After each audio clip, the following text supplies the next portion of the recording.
Welcome to Massive Late Fee. And now your hosts, Mark and Carol. Well, hello everyone. Welcome back to a Massive Late Fee.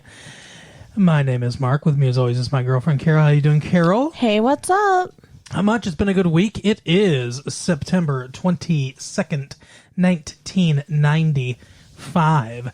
And we are here to talk to you about all the news and all the TV shows and all the movies That sounds like it'll take a really long time. we watched. Because we're going to talk about everything. No, we're going to talk about all 17 million movies. Okay. How many Let's get movies do you started. think they've ever made? Oh, dear God. Who knows? From the beginning of time. AKA, I don't know, 19... 30? I don't know. I think before that. I think that like the turn of the century, technically. I don't know. It depends on what you call the first movie, I suppose. Because they're, you know, the first movies, quote unquote, after Edison invented the camera, were basically people waving, like, you know, I don't know, a minute and a half long. Right. That's not really a movie, right? Yeah, I mean, I don't know. They make a few a month for many, many, many years. So Real quick, no one cares about this, but do you know why Hollywood is the mecca of movie making around the world? why? Because as I mentioned, Edison invented the movie camera, and he had his studios in, or his whatever, not studios, but his Lab? his invention place. Yeah. Okay. Yes.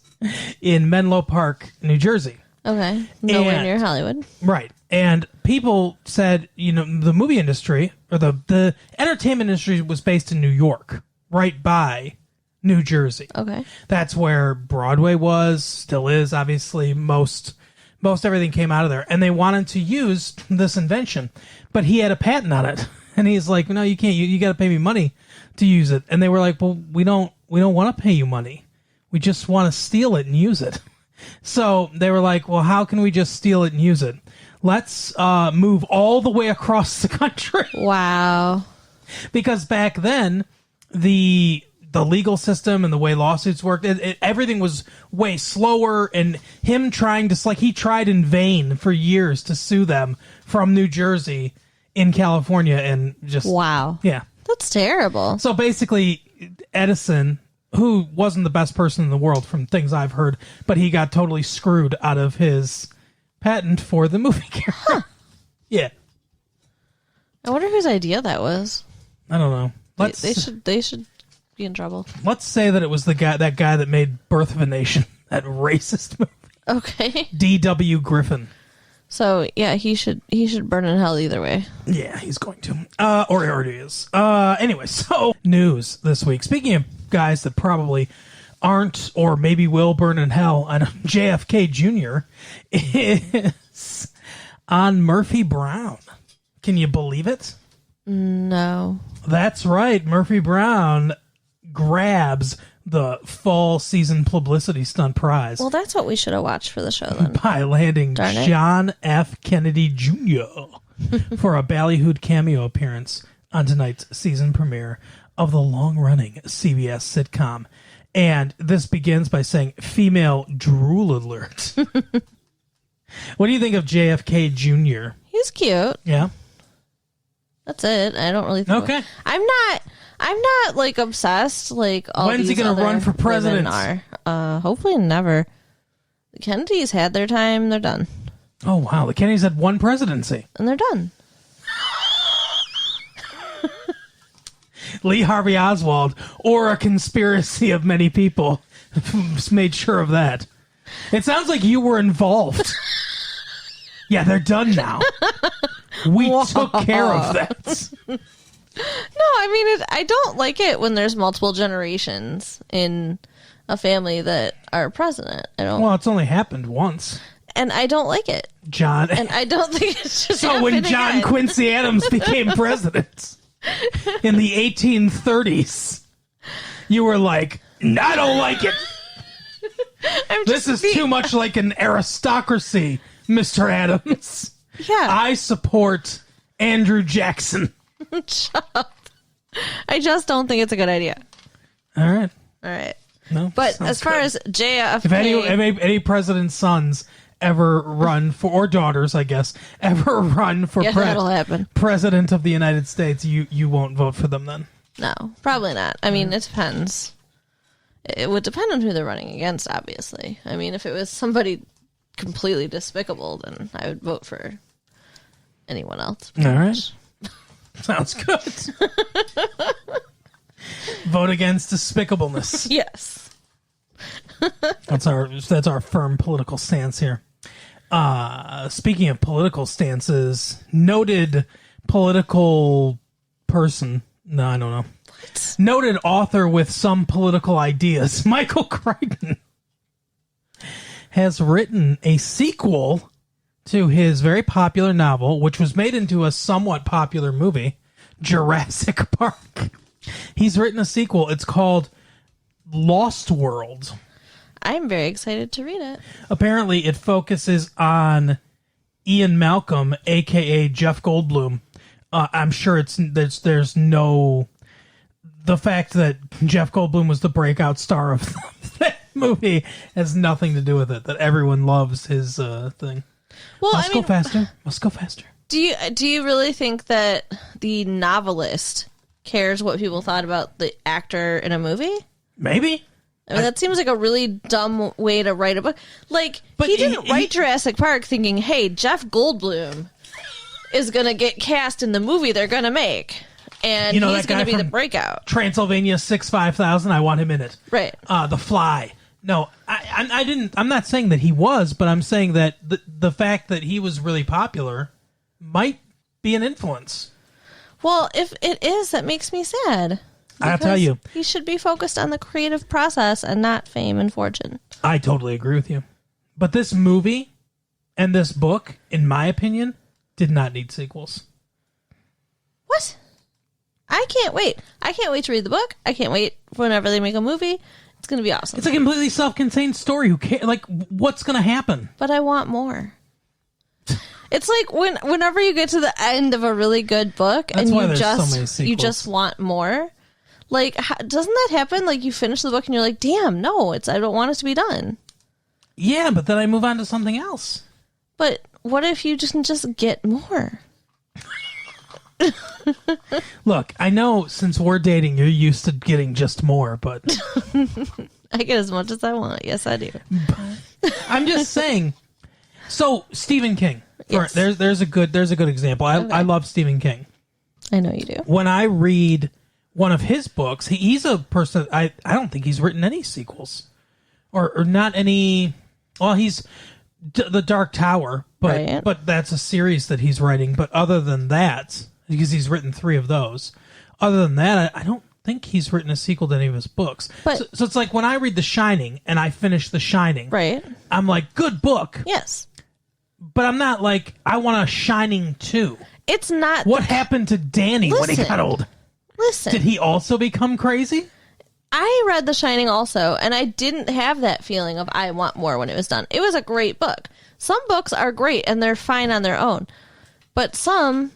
are so like enthralling that you don't want to end. You like connect with the characters so much that you just want to continue the story. But my point is that I just pick up another Stephen King book. Okay. Because I like what you connect more to the character when it comes to books anyway. You connect more to the characters. I'm talking about connecting to the voice, the author's voice. Yeah, but I mean, like, and I get what you're saying too, though, because like Christopher Pike writes a ton of different horror books. I'm not familiar with him. He's a young adult author, so okay. But he writes tons and tons and tons of different stories, and they don't connect. They're not sequels. He just spins them out really fast, and they're good. And I can read them in like a day. It's like an R.L. Stein type person. Yeah. Okay. So I get it because that's how I feel with his books. I don't finish them and be like, oh, I want it to keep going, and I can just grab a different one. But there are some that I don't want it to end. So what is it about Jurassic Park that you want to see more? With Jurassic Park, it's more the world that they're in. Like, I want to be part of that more. Okay. the world where dinosaurs exist. Yeah. Okay, I can see that. It's cool. It's exciting. It's I want more.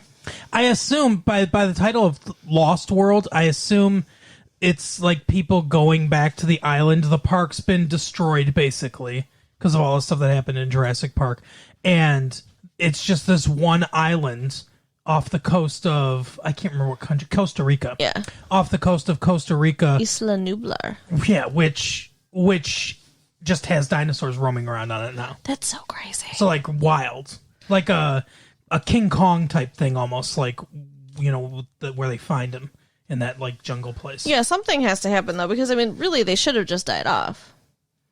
Well, yeah. The way the book's written, but obviously they're going to have some kind of twist. Well, because they switch their sex, so they're breeding and stuff. Yeah, I guess the new dinosaurs aren't going to need what they're getting. Aren't they giving them like a drug or something? Ooh, I don't remember. That sounds familiar, but I don't remember. And then they get sick without it. Yeah, that does sound familiar, but I don't remember. I read the book a little while ago, and obviously we saw the movie a couple of years ago. But yeah, I don't know. Maybe we should see the movie again. Maybe we should see it for the first time. You know what we saw? Already saw it. You know what we saw for the first time? No, I know. You know what we saw for the first time was the Drew Carey Show. Yeah. Because it's only had 2 episodes. So we're here to talk to you about the first 2 episodes of the Drew Carey Show. Yeah, we saw the first episode last week, and we didn't talk about it because we're lazy. But yeah, this week was the second episode. Correct. And what do you think of the show in general? I like Drew Carey. Mm-hmm. He's funny. I'm enjoying the show. There's a decent amount of his stand-up is found its way in here. Yeah, you pointed that out, and I don't love that. It seems like really lazy writing to me, and that concerns me. That's when he's talking about the chili cheese dogs and stuff like that, and he's like, that's onto the colon or the heart or whatever. That's like I've seen his stand-up specials on Comedy Central and stuff like that. That's like directly from his stand-up specials, and he didn't put this in the show, but he had another thing. He's like, he says something like, it's like a race with the devil to get home. Well, and see, I mean, it's funny, and Right. I'm not familiar with the stand-up, so like to me, the funny jokes are just funny. But I can see where it would be kind of like, wait a minute, I've heard that before. Well, I mean, it's not that disturbing to me. Like I said, the way these episodes seem to be built, and every show is different. This really, the way they're doing this show really seems like a framework of, like I said before, it almost doesn't even really feel like a narrative. I mean, there are things that happen, but it almost feels like they just go, in the writer's room, they just go scene by scene. It's like, okay, what's the basic plot of this episode? So like the first episode, it's Drew's friend needs a job, and she eventually gets the job. So they just kind of, okay, what scenes do we need for that? We need the establishing scene where we find out that she's in her predicament. We need the scene where we find out he's hiring people. We need, this and this and this. We need the interview scene, and they come up with this character. What's her name? Mimi? Yeah. Mimi Bobek. The one that looks like a clown. Yeah, I said she looked like she was wearing a superhero mask. Yes. And so it's almost like they come up with these different scenes and they're like, okay, these are the scenes and this is the stuff they're going to have to say. Now, 1,000 jokes. And they just write joke after joke after joke after joke. And they fill it with as many jokes as humanly possible. It's the machine gun method of creating a sitcom where it's just like, let's just spray every joke that we can think of, and we'll get some people will be laughing. See, you make it sound like bad. No, I'm not saying it's necessarily bad. I'm just saying that's the method that they're using to try to make the most successful show they can. And because of that, I think, they do like they'll have to grab from some of his stand-up material because it's too many jokes to write. They want, like funny scene, funny scene, funny scene, funny scene. That's how they're building the show, as opposed to like, and it's similar-ish to Seinfeld. Seinfeld is a little more. So here's a good. I know I'm dominating this conversation, but here's a good juxtaposition. Okay, Jewish humor, and I'm not trying to be racist or anything like that, but Jewish humor tends to be streetwise, tends to be kind of and almost like self-defensive, where like to disarm somebody, to make somebody laugh, to stop bullying and stuff like that, right? And like I said, very very streetwise, and Seinfeld is like that, where he notices he's very wisecracking. That's like a Jewish sensibility of humor. Drew Carey is completely the opposite. Not completely opposite, but opposite, where it's not that style of humor. It's more of a Midwest kind of, goofball style of humor. And then there's the East Coast style of humor that's waspish, that's not Jewish, is more nihilistic and stuff like that. More, and those are the three different kind of, general types of humor. So to me, this is like a Seinfeld type show that's more goofball than Seinfeld is. Okay. That's how I see the show. I guess I see that. So I like it because I think he's charismatic, and I think Ryan Stiles, who I always liked on Whose Line Is It Anyway, which is a British improvisational show that they showed in England. I think Clive Anderson is the name of the host, and they would have different comedians come on. Ryan Stiles was one of them. Which one's Ryan Stiles? Oh wait, no, is his name? I always get those two confused. So I didn't ask because you're wrong. I asked because I don't know. The blonde one, the tall blonde one. I think that's Ryan Stiles. And then there's another guy that I always get him confused with, whose name eludes me off the top of my head now. But he's also on that the British Whose Line Is It Anyway. They show reruns of it also on Comedy Central. But it's from like the late 80s. Okay. And I didn't watch this stuff, sorry. I know you didn't, but I always thought that he was funny. And he's good on this show. And the other guy, Diedrich something, is also good as his other friend.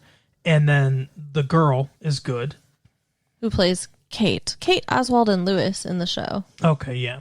Well, they're all good. They're all charismatic. They have good chemistry together. That's the stuff that works about the show. Yeah. And I assume that as they go on, the personalities and idiosyncrasies of each character will, flesh out more and more. Well, I'm sure. We're only 2 episodes in. Yeah. It's not a lot of time to work with.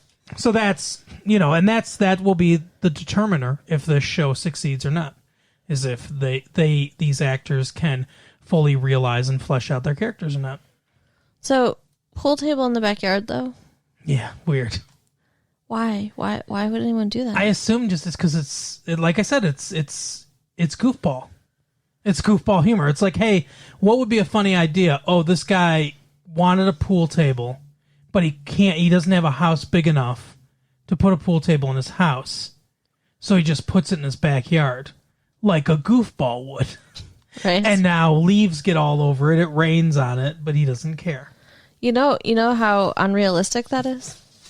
Because, it's horribly unrealistic. I mean, like, my one friend has a pool table, and, like, no one's even allowed to bring drinks into the room where the pool table is. Oh, yeah, that pool table's ruined. It's insane. Like, that pool table, that'd be like, once it rained on it once, then it's like you're shooting pool on carpet. Yeah.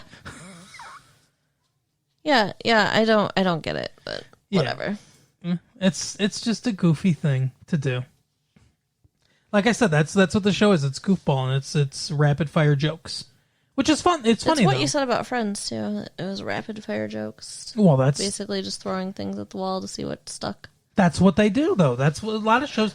Some shows do that. Some shows don't. I don't know. It seems insulting. I know you don't mean it that way, but it feels like it. Like, I feel defensive of shows when you say that. It's just a different method for trying to write a funny show. Seinfeld does it a little bit differently. Seinfeld says, let's come up with absurd situations. Mm-hmm. And the humor will come up from that absurd situation. Other shows say, let's take a normal situation and make a bunch of jokes about it. Let's take a normal situation and make it funny. Seinfeld says, let's take an absurd situation and play it somewhat straight. Right. And that's just different. It's just different ways to do humor. Okay. One's not better than the other necessarily. It's just different methods. But in general, I enjoyed it. The second episode was him trying to date one of his coworkers. Not a coworker, a girl he just hired. Yeah. I mean, a subordinate. Well, I'm not. It's just like he just hired her. Her name was Anita Hill. No. He gave her a cocaine. What the fuck? He gave her a cookie? Is that what you said? A Coke can. What? With his pube on it. What is happening right now? You don't remember the Anita Hill hearings from like 3 years ago? No. Oh, wow. You need to pay more attention. Clarence Thomas sexually harassed Anita Hill. Okay. You got to be on the Supreme Court anyway, because fuck everything. We're not going to talk about politics, so let's just move on. It was a simple joke that becomes less funny when I have to explain it. I didn't know the joke. I'm sorry, honey. He wanted to date the girl he just hired. Mm-hmm. His boss found out they actually went on a date, which was dumb to go out in public on a date. Yeah, they should have just gone back to his house and fucked. Yeah, maybe they should have. Whatever. It would have been better. So the boss finds out and tells him he has to break it off with her. Mm. And then Drew, stupidly, and I think he might have been serious, offers to leave his job. Yeah, where he's middle management and has worked for a long time. Apparently, because apparently he has lots of seniority and his boss loves him. Even though his boss like constantly yells at him. Yeah, it's kind of weird. Well, then you get to fire me. And he's like, Drew, you're one of our best employees. Well, then he made the joke about his seniority would cost too much because of the severance or whatever. So and it'd be easier to kill him. Yeah, who knows? But yeah, he's been there a long time. It's the second time they've made a "I would rather kill you than fire you" joke in as many episodes. Because last week he was talking about hiring his friend, the girl Kate, and he's like, you know, what's going to happen when I'm eventually going to have to fire you? And she was like, you can just kill me. Oh yeah, weird. Yeah. So. This girl should have offered to leave. I disagree. Yeah, I agree with the sentiment that she gave at when it comes to a head at the end, where she says we barely know each other. Why should she give up this job? It's a good job. Why should she give up this job for the maybe they might hit it off? I guess. I mean, it's crazy. Just keep the job and say, okay, well, we won't date then. Well, and that's what they did. Yeah. But she says she can't even keep a hair color for a month. That's true. I mean, that when she said that, it makes a lot more sense because she knows something about herself. Yeah, she's not going to stick it out. No. So, but if they would stick it out, then I think it would be worth it because I mean, it's not like the best job in the world. It's putting together window displays. How many opportunities in Cleveland, Ohio, are there to do that? Though? I don't know. How many big department stores are there? That's what I'm saying. We know that there's a great mall in Columbus that excuses all the horrible things that happen in Columbus. There is. But we don't know if there's any good malls in Cleveland, Ohio. You know, I had a job briefly where I got to make window displays. Really? Yeah. It was in a toy store. Oh, yeah? Where I got to dress up teddy bears and put them in the window. It made me happy. It sounds like a job that a psychopath would get. Like, I can just see somebody at night just stalking and murdering people and then coming back in the morning to dress up teddy bears in a window display. Wow. Maybe I'll write that story. You do that. I'm, you took something that was magical and charming and made it gross. That sounded very charming. It was fun. Dressing up teddy bears. It was fun. Did you talk to him while you dressed him up? Maybe. Oh, my God. Do you like this look, Mrs. Bear? Maybe I'll put a little, barrette in her hair. Sure, why not? Wow. All right. Well, where was that at? A toy store. Oh, okay. Like Toys R Us or something like that? All right. So, anyways. You're being coy about it. I don't want to say. We don't want to give free publicity to whoever toy store it was. Speaking of psychopaths, yeah, we watched a movie this weekend. Oh, we did. Speaking of people that just go around killing other people. Right. And then turning themselves in. So it was another Brad Pitt movie. This is the third we've done with Brad Pitt now? Well, we did Legends of the Fall. And Interview with a Vampire. Interview with a Vampire. And now? On Drew Carey, they mentioned that he was people's hottest man alive, or whatever, sexiest man alive. So, yeah. What do you think? I guess so. 3 movies. Is Brad Pitt the sexiest man alive? Well, I don't like blondes. Okay. But he's still hot, so probably. You think he's the sexiest man alive? Well, I mean, not to me, but because I still find him attractive, even though he has blonde hair, yeah, he's pretty hot. Okay. So, noted. Brad Pitt is the sexiest man alive. According to People magazine. According to you. No. I asked you. I said maybe. And not to me. Like I said, I'm just acknowledging Who's the sexiest the man amount alive to of you? sexy. You. Okay, there you go. That's the right answer. That's what I was looking for. So, okay. He's starting out working with Morgan Freeman. Morgan Who Freeman. is awesome as well. But I don't think we've done any of his movies yet. This is the first one. Didn't we do the Shawshank Redemption? He was in that. I don't think we did. That was last year. We mentioned it, but I don't think we really covered it. Oh, wow. Well, we saw it. Sometimes we see movies that we don't talk about with you. Right? Sorry. We don't share every aspect of our lives. Almost, but not quite.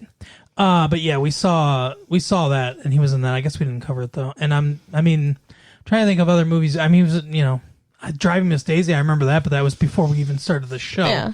So, I don't know. This might be the first one, yeah. But yeah, so he's awesome. And great actor, yeah. He's getting ready to retire.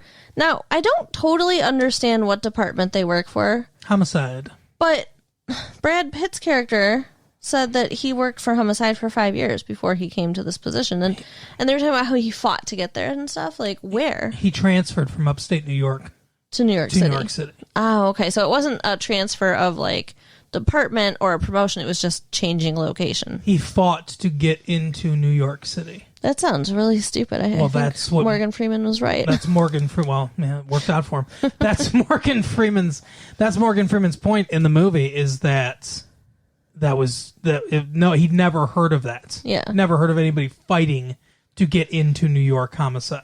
Wonder why? I wonder why he wanted to so bad. I wonder what internally was driving him. That we don't really find that out. All he says is he thought he could do some good. Yeah, I mean, I guess he just wanted to be more challenged or whatever. I feel bad for his wife, not only for the obvious reasons, but because they're high school sweethearts. Right. And they moved to New York City so he can do this job. So obviously she's going to go with him. He's her whole world, right? Well, they're married too. So yeah. Yeah. I assume they made that decision somewhat together. But I mean, she had a life. He was established. She taught 5th grade, I think you said. So, like, why did he do that to her? Like, he just uprooted her from everyone and everything for him to go do this that he wanted to do that ended up being really, really, really bad. It's an interesting question. And we'll never know the answer. Makes me kind of sad. Well, unless they make a sequel to this movie. I don't think 8. they can. But the point of this movie... Yeah, so... was that 7 deadly sins. Mm-hmm. There was a serial killer killing people using the 7 deadly sins. Yeah. Interesting idea. The guy that wrote this movie apparently was working at Tower Records when he wrote this movie. Huh. Which I think is pretty cool. And the director is David Fincher. Okay. Who directed the Alien 3 movie. Which is not the best. Great. But this is really good. Yeah. This was I really enjoyed this movie. So, from here on out, we could say anything about this movie. Anything that might spoil the movie for anybody. Yeah. So if you haven't seen 7, or even 1 through 6, go see it. Go see all 7 of them. And then come back to us. But if you have seen 7, then strap in for our takes. Well, hello everybody. It's Future Mark and Future Carol here. Hey, what's up? We're here to talk to you about an exciting sponsor for our show called MyBookie. I'm very excited. Are you familiar with MyBookie's work? No, not really. So you're aware what a bookie is? Yes. We saw Hidden Gems. They're guys that sit inside vestibules and steam while you win a basketball bet and then shoot you in the head afterwards. Okay, so I don't think Spoilers we should be for- working with them then. Spoilers for Inside Gems or Hidden Gems or Uncut Gems, whatever the hell it's called. That Adam Sandler piece of crap, yeah. Yeah. So, no, MyBookie, though, they take the middleman, the guy that shoots you in the head, out of the equation. And instead, you just go to mybookie.ag and you say, hey, this basketball game's going on right now. I think that I will bet on it, and I'm going to place a safe and secure bet here at MyBookie, and then when I win, I'll be able to cash out really easily. And that's all like legal and stuff now? Yes, absolutely. That's so cool. I didn't really realize that, you could do that. Yep. The internet is an amazing thing. And so is the winning season, which is returning to MyBookie. You know what the winning season means, Carol? The winning season means I doubling your first deposit. So all you have to do is go to mybookie.ag, use our promo code, which is RetroFees, and they will match dollar for dollar up to $1,000 on your first Oh, deposit. wow, that's a good deal. You put $1,000 in, they say, here's $1,000 to go nuts with. Should we do that? Yeah, let's put I think we should do $1,000 in. Yeah, absolutely. All right. Also, there's sports is going on right now. The football season's probably going to happen from everything that I've heard. College football is going to happen. The NBA playoffs are going on right now. We got baseball heating up. Everything. And it's just, there's, you're stuck in the house.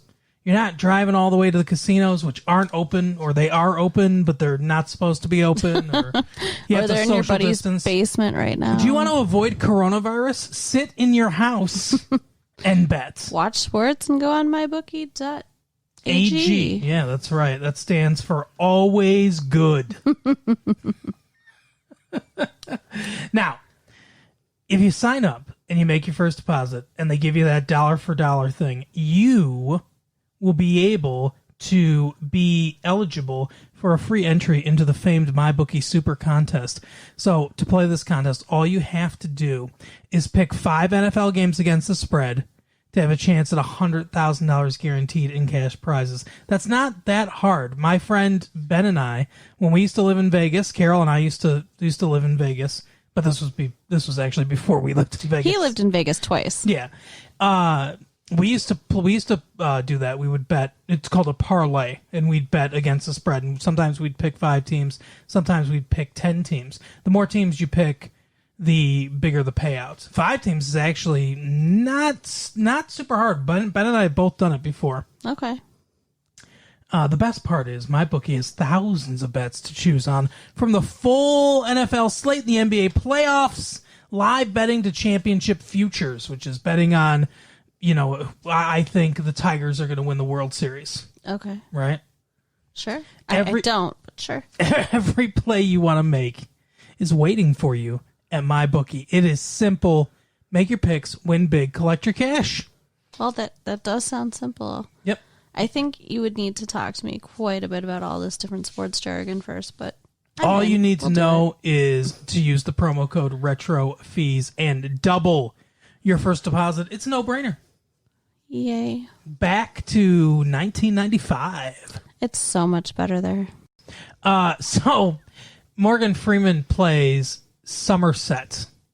Yeah. And William Somerset. yeah, we William find out. Somerset. And I can't remember his first name, but Mills is the last name. Is it David Mills? Something like that? I think so, but I'm not sure. That's Brad Pitt. Yeah. So this movie is a bunch of cliches. Morgan Freeman's the grizzled veteran who is world weary and wise and emotionally disconnected from his work and is about to retire in 7 days. But he's not that emotionally disconnected. He's just emotionally destroyed. I mean, he's begging to get off the assignment. Mm-hmm. Because he doesn't want it to be his last assignment. And we find out that he sleeps with the light on and uses a metronome. So, just saying. We can. If I can do the overview real quick, and then we can dig into the deeper psychological, because there's a lot of deeper psychological elements going. So he is the world weary, disconnected guy.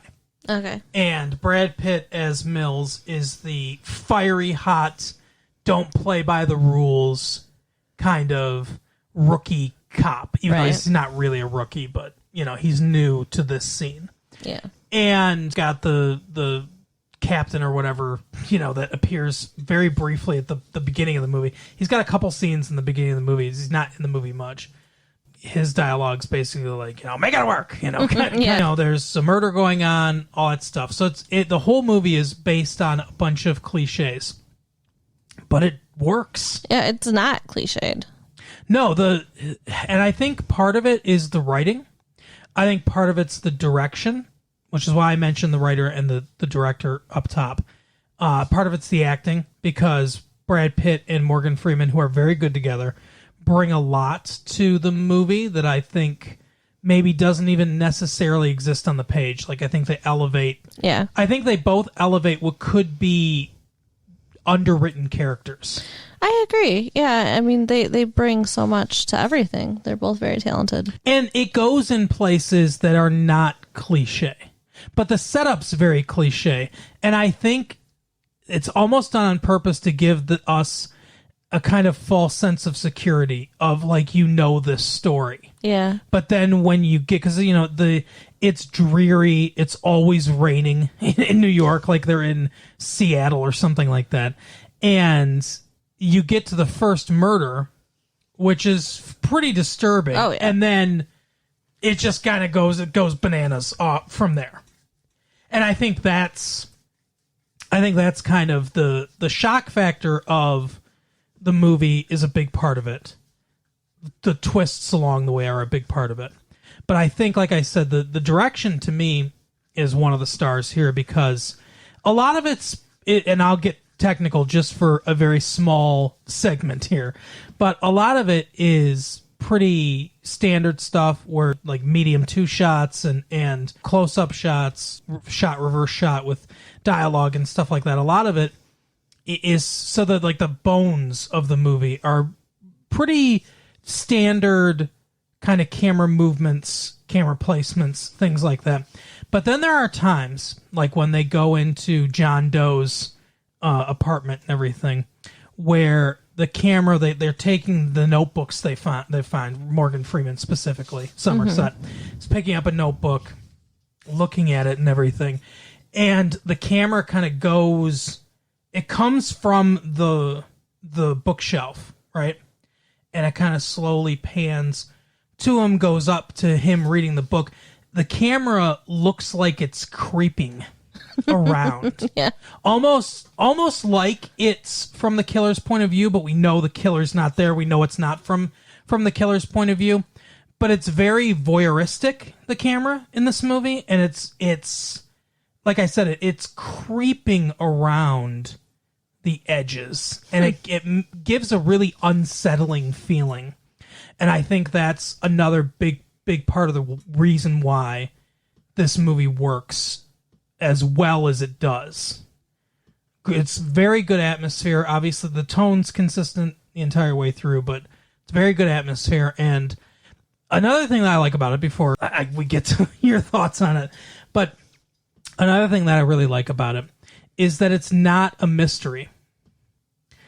This guy, I guess we can just, like I said, we can just spoil it here. Kevin Spacey, the murderer, John Doe. I think that's also a great convention that he's just John Doe. We never learn his real name. And this story's not a mystery. He just turns himself in. There's no real way to figure it out. Well, they do figure it out, actually. I mean, kind of, yes, but it's like we don't figure it out. It's not an Agatha Christie whodunit. Right, for sure. They don't leave clues along in the movie where, like, you could figure out which character is committing the murders. It's not a mystery. No. He just turns himself in, and we don't know his name because he doesn't matter. Well, The killer in this movie doesn't matter at all.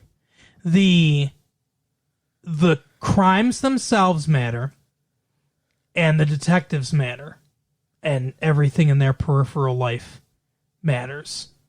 But he doesn't as a character. That's my That's the hill I'm standing on. All right. So you come and knock me down because it looks like you don't agree. But tell me what you think about the movie. Well, I don't wholly disagree. I mean, obviously the detectives matter much more than he does in the movie, but we do learn a little bit about his character from the journal, just from the journal entry. A little, yeah. A very little, but yeah. And, I mean, it does kind of fill him out for me. Well, tell me how. Like, what about what we learned in the journals? The informs him? dispassionate way that he views everything and everyone around him and how disconnected he is from everything, even his own self. But can't we assume that from any serial killer, that they're going to be like that? I guess. Like, what makes him distinctly different besides what he's doing, besides the modus operandi of his crimes with the 7 deadly sins? What makes him different than, say, like Ted Bundy or John Wayne Gacy or somebody like that? Or As far as his internal dialogue, probably nothing. that's what I'm saying. Like, I mean, that character could be written as a unique type of person, but he's an archetype. He's just an archetype for a serial killer. Yeah, okay. That's my point. Because he doesn't matter. And I think they name him John Doe because it's like, who cares what his name is? It doesn't matter. We don't need his real name. It's because this movie isn't about him. This movie is about the detectives. For sure. This movie's about Somerset and Mills, their families, their situations. And they're very different situations. Mm-hmm. They're similar in certain ways, but they're definitely different because Somerset was close to getting married once, never did. Close to becoming a father once, never did. And is alone. And never did because of his decision. Yeah. Too. Because he didn't want to bring a child into the world because he had become so hardened from the work that he did. He says many times that he doesn't understand the world anymore. Almost like the killer, kind of. Yeah. Where he sees, he says, actually their philosophies are somewhat similar because at one point Kevin Spacey says we see a deadly sin on every street corner and we ignore it because it's become common. It doesn't matter anymore. Mm-hmm. And Morgan Freeman has a similar thing where he talks about someone who got mugged and the mugger stabbed both the guy's eyes out or whatever. And it happened last night, a few blocks away from where their precinct is. And the captain's like, yeah, I read it, and he doesn't care either. Uh-huh. Like, he's like, whatever, I read it. What about it? It's not ours. Yeah. He doesn't care about that story. And Morgan Freeman's point is, this is not the world that I grew up in. The world has become an ugly place. I don't think that is strictly true. No. Well, I think it's always ugly. I mean, for our reality, I don't think the reality of this movie and the world of this movie is darker than ours. I think there are things that go on, in our world and in the real world and stuff. Obviously, the people are still killed and stuff like that, and there's tragedies that happen. But I don't think that our world here in 1995 is dark in the way that this guy is talking about. I think that the world is always dark and there's always evil, and it's just a matter of perspective because it's also always good and always light, and there's some of both things. That's what I'm and saying. It's what these men have chosen to make their lives about is the dark. So of course it's going to seem worse than it would to somebody else who, like a 5th grade teacher from upstate New York. Right. It probably doesn't seem as dark to her. Yeah, it's a real Plato's Cave situation, to where it's they can't see. Yeah, they can only see what's right in front of them. And I agree with that. But I think this movie, the tone of this movie, the darkness of this movie is all from his perspective. I think Morgan Freeman's the main character of the movie. Okay. I mean, obviously Brad Pitt and Morgan Freeman share main character duties, but I think the viewpoint character of this movie is him. That makes sense because there are some scenes that take place without Brad Pitt's character. Mm-hmm.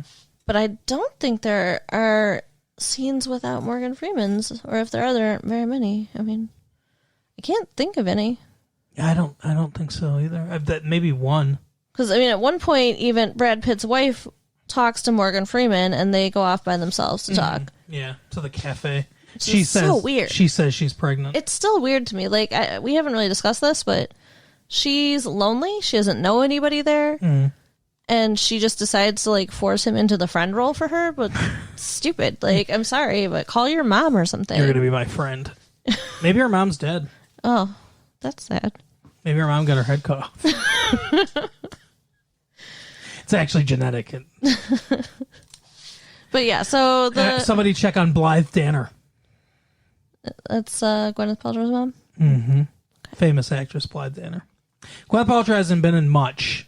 She's good in this movie. Yeah. She was in a movie that we didn't talk about from earlier this year, but I did see it, called Jefferson in Paris, where she plays Thomas Jefferson's oldest daughter, which is funny because her mom, Blythe Danner, in the movie 1776, played Martha Jefferson, Thomas Jefferson's wife. Interesting. It is funny, yeah. So her mom played Thomas Jefferson's wife, and she played Thomas Jefferson's daughter. And she's, yeah. But yeah, her dad is Bruce Paltrow, legendary producer. You know what he produced?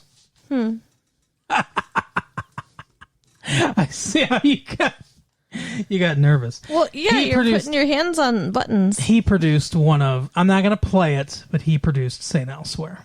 Oh, that's what it was. Okay. You were going to play it. Yeah, I was. So, yeah, he produced that. That's her dad. And then Blythe Danner, famous actress, is her mom. She's been in a couple things, but nothing big. This is probably her biggest role, honestly. And it's not a big, meaty role, but this is probably her biggest role. But yeah, she did a fine job, and she's cute. She'll probably be in a lot of things. We'll see. We'll see what happens. I mean, she's not gonna do much in life, in this movie because she spoiler, right? She dies. So yeah, off screen. Yeah, and it's weird the things they choose to make happen on and off screen. I mean, I guess it was just to have the shock of him finding out. Well, here's the thing too.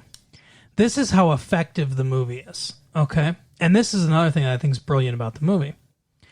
Throughout the entire thing, we get, an overweight man who was force-fed and then kicked in the stomach, so he exploded. Oh. Basically, right? And like his stomach exploded from the inside out.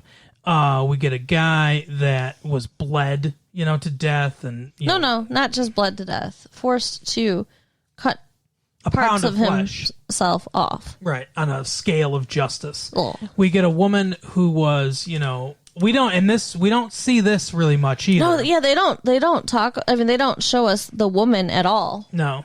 At least, I mean, they show us like a picture of her beforehand, but we don't see the body. No. And the guy that was kept sloth, the guy that was kept for a year in bed, we see him still alive. And so we see all these horrific stuff, right? The climax of this movie is Morgan Freeman bending down and cutting a box open, the contents of which we don't ever see or get a hint at. Kudos to Morgan Freeman. But the way, the acting in that situation and the way that the cinematography and the way that whole thing is filmed, it's the simplest thing in the world.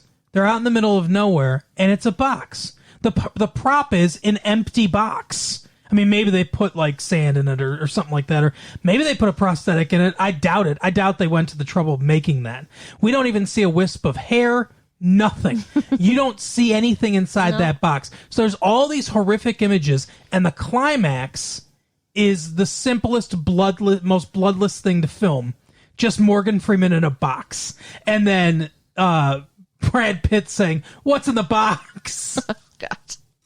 He does a really good job in that scene too of conveying all horror the emotions and loss and just anguish, anger too. And God, I gotta say, he can cry. That man can cry. Like in Legends of the Fall, he does quite a bit of crying. Yeah.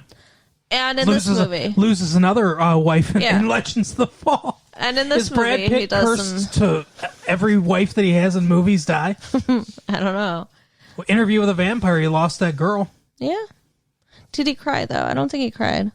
Wow. No, he didn't. But I'm just saying, that's crazy. Yeah.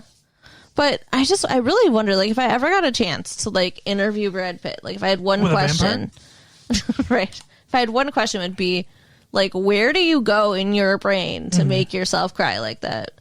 Brad Pitt, come on our show. Right. Because it's impressive. It is pretty impressive.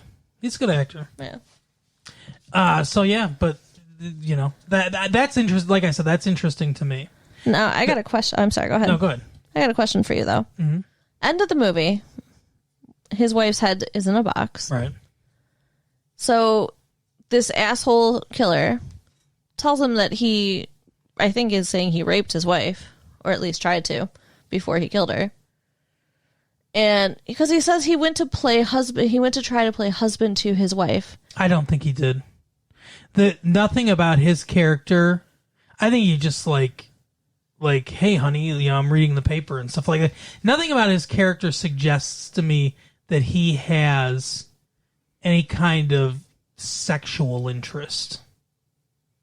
If he did, he'd be the one to have fucked that prostitute to death. Yeah. He just ordered somebody else to do it. But I guess. To me, that's lust. Like, he just envied his life. That was the whole thing. I don't think he raped her. Okay. That's my interpretation of it. I could be wrong, but that's my interpretation. Either way, he's telling him, hey, I killed your wife today. Mm-hmm. And Morgan Freeman's telling him, don't shoot him because then he'll win, because he has the sin of envy, and now Brad Pitt's going to have the sin of wrath. Mm-hmm. John Doe has the upper hand. Yeah. And, he fucking does it anyway. Yeah. Would you?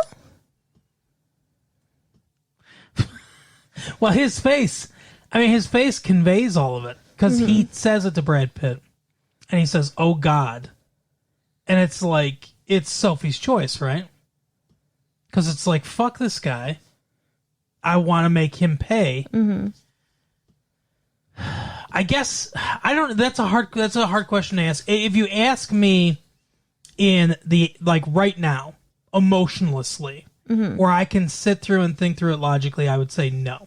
I wouldn't kill him, because I would reason out that the bigger torture for him would be to sit in jail for the rest of his life, knowing that I didn't succumb to wrath.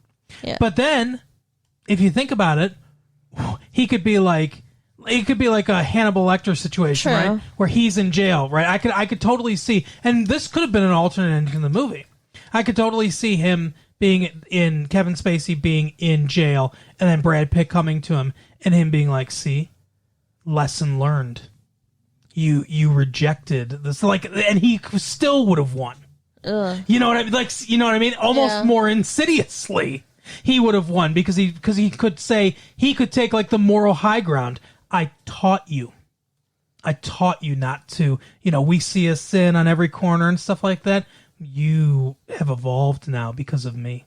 Ugh. Yeah. So, what do you do? It's a no-win situation. That's, in my opinion, it's a no. And maybe he would have done that if he didn't kill him. Maybe he had both those plans in his head. Huh. So it's like, maybe it didn't matter to him either way. If he got killed, whatever. If he didn't get killed, then he could gloat in this way. Wow. That's dark. Yeah. Well, that's me. See, and I think that shooting him was too easy. Mm-hmm.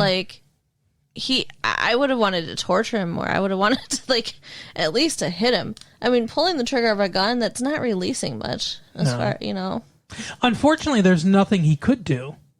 He couldn't torture him. He could stomp on his head. I guess, but there's a bunch of cops, flying around. I don't know. And I honestly, I was kind of surprised he didn't save a bullet for himself. Oh, wow, that's dark. That's what I would have done. Interesting. Well, if he did, then there would be 7. All of them would be dead. Yeah. All the 7 deadly sins would be dead. But he's destroyed as a person now. Oh yeah. For sure. Yeah, that's clear. Yeah. He'll never and maybe he will kill himself eventually, because it's always going to torture his brain. He was, I could have caught him this time when he let him go when he was photographing me. He let him fucking go. Yeah, and that's what he's always going to say. He's gonna question himself constantly, and he probably will kill himself. That character's probably dead in the world of that movie. Yeah.